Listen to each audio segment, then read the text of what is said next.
The town seemed to be as peaceful as ever, the clock ticking away on yet another Thursday of my small 9-to-5 life. The days left little to the memory rather than sleep, work, TV, sleep, when you are already 34, and they all seem to blend in a kaleidoscope of apathy, yet not a carefree one. I had taken a nap on the living room couch and gotten up to fetch food from the fridge.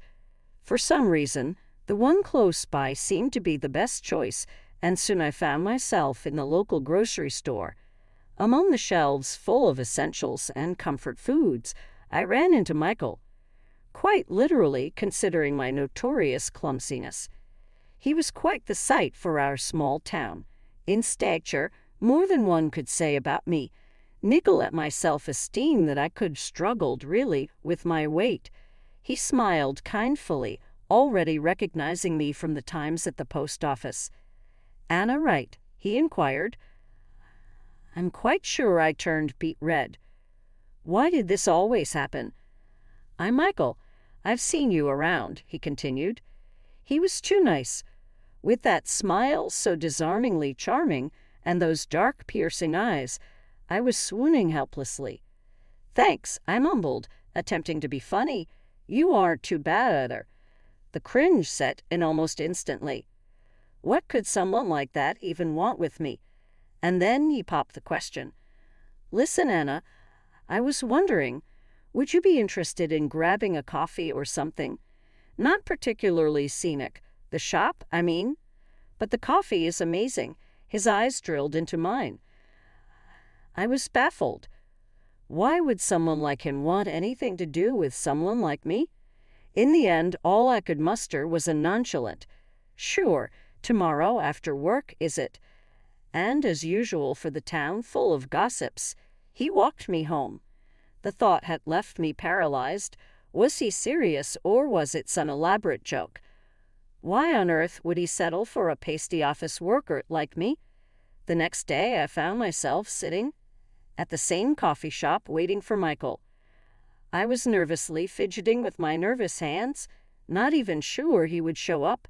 When he entered the shop, however, right on time, wearing that same charming smile, I felt as my heart relaxed. We sipped away the coffee and talked about work, life in our tiny town, and hobbies. Michael was quite easy to talk to, and the more we spent time together, the less I experienced my hang-ups. By the time we finished the evening, I discovered a bond with Michael that I had never seen coming. Perhaps this was just the start of something I hadn't encountered before. Fast forward a few weeks, and things with Michael were developing at an alarming rate, faster than I had anticipated. And here we were entering Giovan's, the most extraordinary and fancy place in town. Michael had argued we needed to have dinner because he had something crucial to talk about. And my heart beating high in emotion, I was waiting for him to start speaking, his beautiful hoarse voice cutting the nervousness in the air. He blinked and then shifted the wine glass in his hand. "We need to have a conversation," he stated seriously. A lump formed in the back of my throat immediately. "About what?" I inquired, anxiously feeling my heart pounding. "This is about our wedding. There are some extra things I have not accounted for, and I am slightly tight on cash." I shook my head, trying to comprehend what he was saying.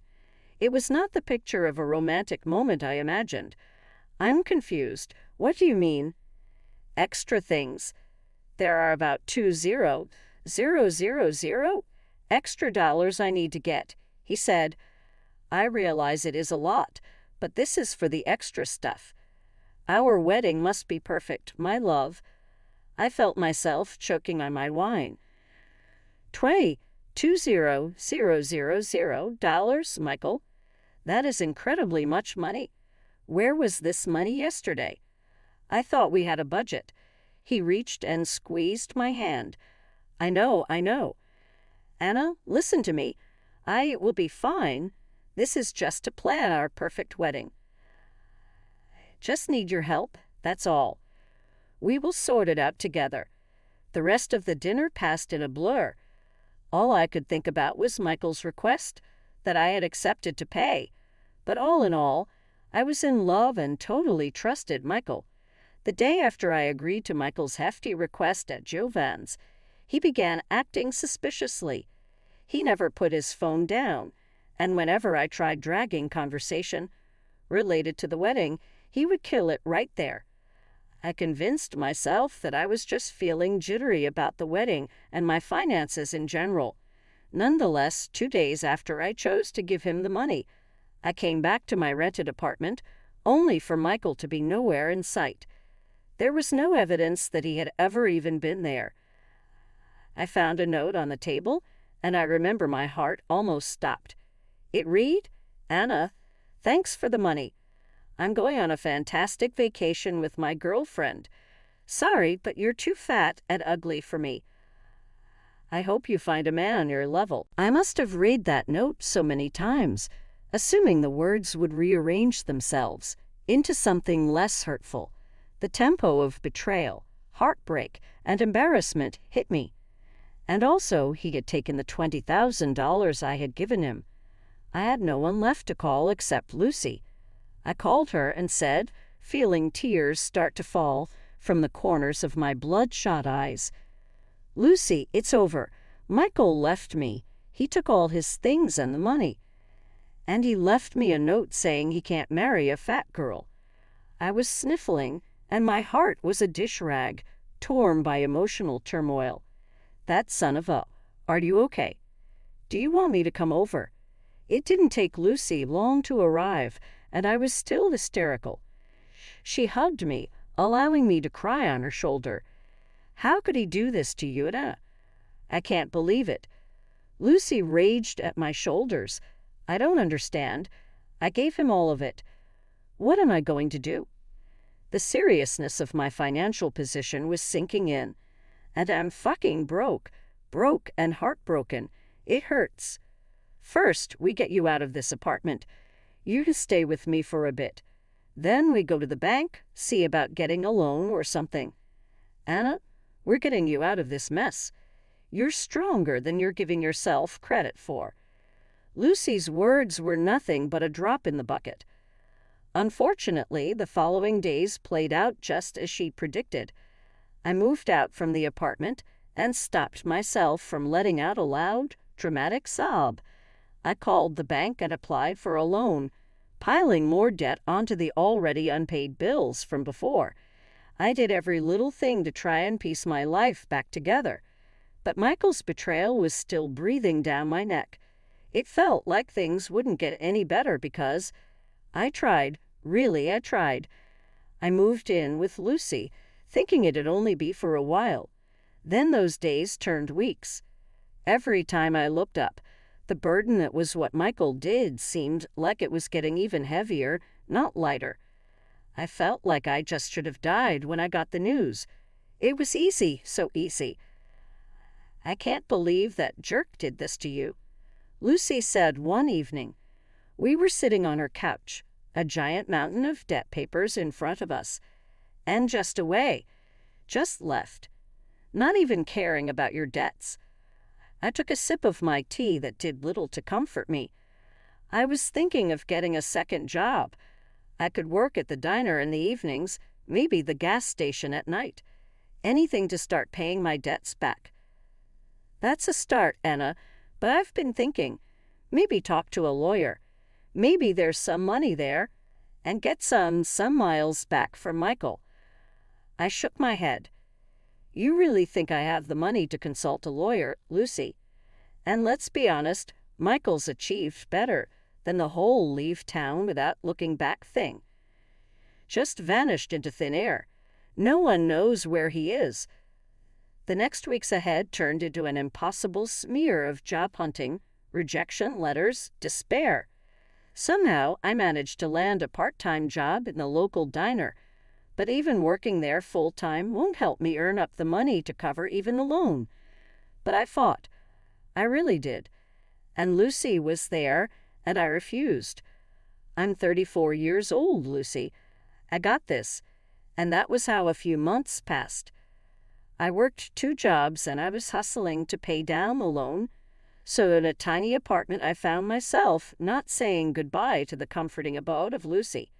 There was nothing to tell about the evening I spent with just a cat and a massive pizza. It was just like before. But then came the unexpected.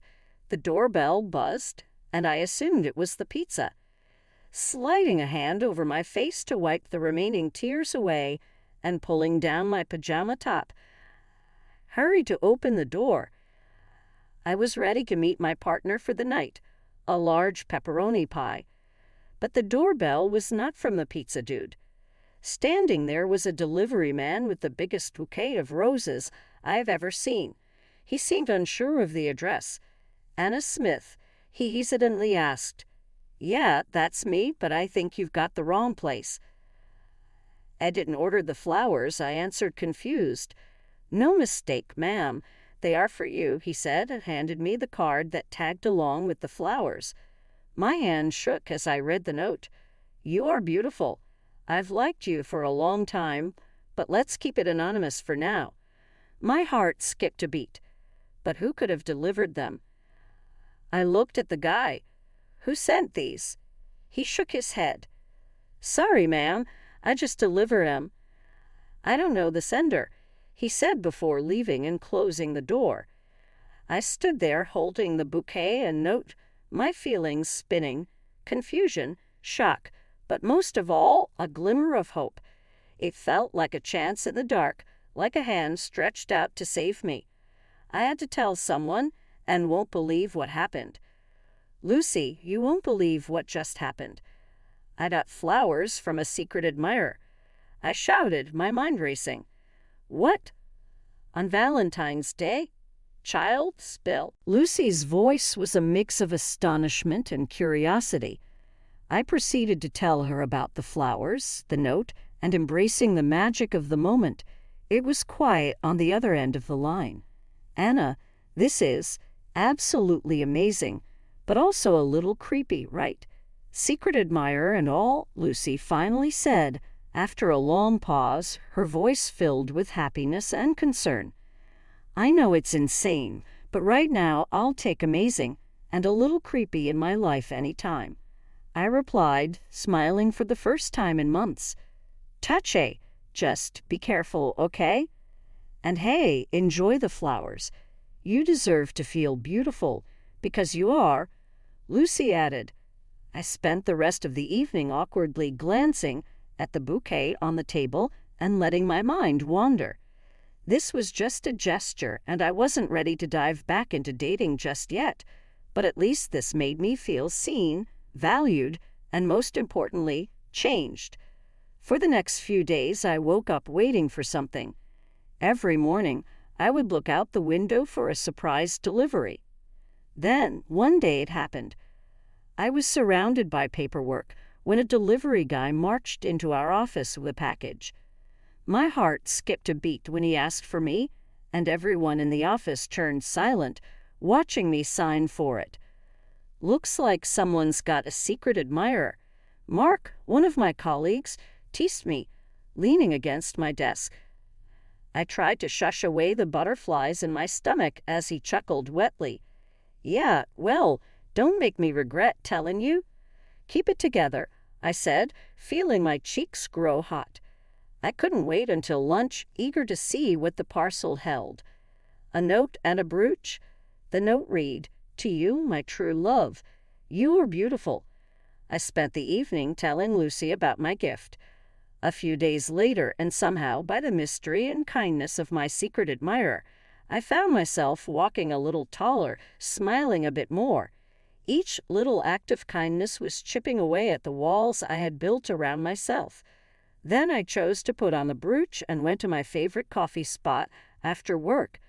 I sat, sipping on my latte and reading a book. I could feel the eyes on me. When I looked up, our eyes locked. I had seen him, the man across the room. This man was undeniably handsome, and his smile sent a flutter through my heart. He lifted his cup in a silent toast to me. Hi, he said brightly, or at least his grin gave the impression of friendliness. His eyes slipped to the brooch on my chest. I couldn't help but notice that brooch. "It's quite beautiful," he remarked, nodding towards the brooch. I blushed. "Oh, thank you. It was a gift," I answered, a bit bashful. "A gift? Sounds like someone thinks quite highly of you," he says with a slyer smile. "Yeah, it seems that way," I replied, pushing my hair behind my ear. "Anna, I am Alex," he introduced himself. "Do you mind if I join you?" he asked, holding up the empty chair. "Not at all," I said, breathless. We talked for what felt like years, ranging from the mundane to the ethereal. Haven't connected to someone so utterly in years. But the question stuck at the back of my mind. Was he my secret admirer? As the evening comes to an end, Alex gets up to leave. "I enjoyed talking to you, Anna. I hope we can do it again soon," he said warmly. "I'd like that," I said softly. He smiled and gave me a wave, and he was gone. I sat there for a second thinking. Whether he was my admirer or not, one thing was intentional. I felt like I was alive again, and the next few weeks seemed to pass me by in an instant. Alex and I spent every waking moment together. We went on long walks, watched movies, and talked for hours about countless unrelated topics. However, the identity of my secret benefactor was still unknown. Instead, it hovered just at the edge of my mind, peeking through the corners, but not seizing my conscience. A few weeks later, I brought it up with Alex during our regular coffee. "Hey, can I ask you something? It is a little strange," I began apprehensively, fiddling with my spoon. He put down his drink and raised an eyebrow. "Sure, go ahead. I don't know how, but before you and I began seeing each other, someone sent me these weird gifts. I always wondered if it was you," I admitted. Alex chuckled and patted my hand. "Oh, come on. I don't strike you as the secret admirer kind of guy, do I?" he inquired. I laughed, too, bittersweet relief filling me. "I guess not. I am more for the honesty route," Alex said before leaning back on his chair to sip his coffee. That was the end of the conversation. The following week, Lucy revealed the rest of the mystery during one of our movie nights. "Anna, there is something I want to tell you," Lucy announced, pausing the movie. Turned to her and noticed that she looked deadly serious. "Okay, shoot," I replied with an uneasy smile. She took a deep breath and squeezed the remote in her hand. All those gifts and the flowers and the brooch. It was me, Lucy said, expression tense, awaiting my reaction. My face must have been a real struggle to read, because her brow furrowed immediately after I tried to speak and couldn't. "You, but why? I just wanted you to feel special, beautiful, and amazing. I thought if you felt that someone was out there admiring you, maybe it would be you seeing yourself the way I do, you know. After everything with Michael, I just wanted the best for you. And you didn't have to do it. I know I didn't have to. I wanted to. You're my best friend, Anna. I can't stand to see you sad," she said, sounding like she was about to cry. We hugged. I held her in my arms until she stopped shaking. It was a type of hug that words can never encompass. When our tears dried up, I laughed. "You know, all told, you're the finest friend I've ever had," I remarked as he wiped the last tears. Finally, the danger posed by my secret admirer evaporated, allowing natural light to filter in from the special relationship I already shared with Alex. Lucy's generosity gave me the goal I needed to seek therapy, get back into it, and return my smile to my face. I didn't think about how many twists and turns I'd change in the next year and a half. I'd begun to feel like I knew everyone I wanted in my life, but before I knew it, the doorbell rang. The person standing outside stunned me with a baffled expression. It was Michael, my former fiancé, who apologized for his idiocy. "Anna, you look good. I saw your photo in the magazine calling you Employee of the Year, and I thought it was incredible. Michael, what do you want?" He grunted. I made a mistake, Anna, a significant blunder. The model and we aren't together because I believe about you. I was aware of the truth. Would you grant me an opportunity to reboot this? Reset. You left me with over $20,000 of wedding costs. I inquired, not purchasing any garbage. I know, I realize it seems nothing short of nonsense miraculous, considering my flaws, but I've grown, Anna. I've grown. When I see you enlightened, so successful, so beautiful, he whispered, smiling faintly. My response was immediate. You did break my heart. So how will you repay me for my debt? Remember, money, right. I will repay you. And so, for the second time, can we begin anew? Okay, return the money and then we can discuss. Indeed, my desire was revivification rather than power, but I desired to see if he'd do as he stated. Ultimately, Michael agreed, and just as he promised, he handed over every dime. The following time he arrived at my apartment. I had an entirely different strategy in mind. Here's your money, Anna, every last dollar. So what do you say? Can we try again? He pleaded with eyes full of hope. I took a deep breath and stared at the man I had thought I'd spend the rest of my life with. Michael, getting this money back is closure to me. But getting this money back doesn't remove what happened. You called me. What did you say? Too fat and ugly. And now your model girlfriend has dumped you, and suddenly I'm beautiful and charming. I could hear the bitterness in my voice. He tried to counter, but I raised a hand to stop him. No, Michael. I'm over you. I've found someone who loves me, someone who sees beyond my looks or achievements. I've learned that I don't need someone who only sees my worth when I am climbing up.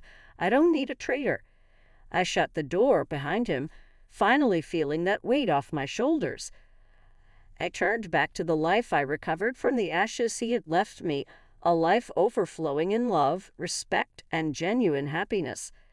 Alex sauntered into the room, one arm looped around my waist. Are you in, Michael? Alex trailing off, sensing the atmosphere. I threw my arms around him, a smile spreading painfully wide across my face. I'm letting go of him, Alex. We can try to build the present, can we? Alex cupped my face gently.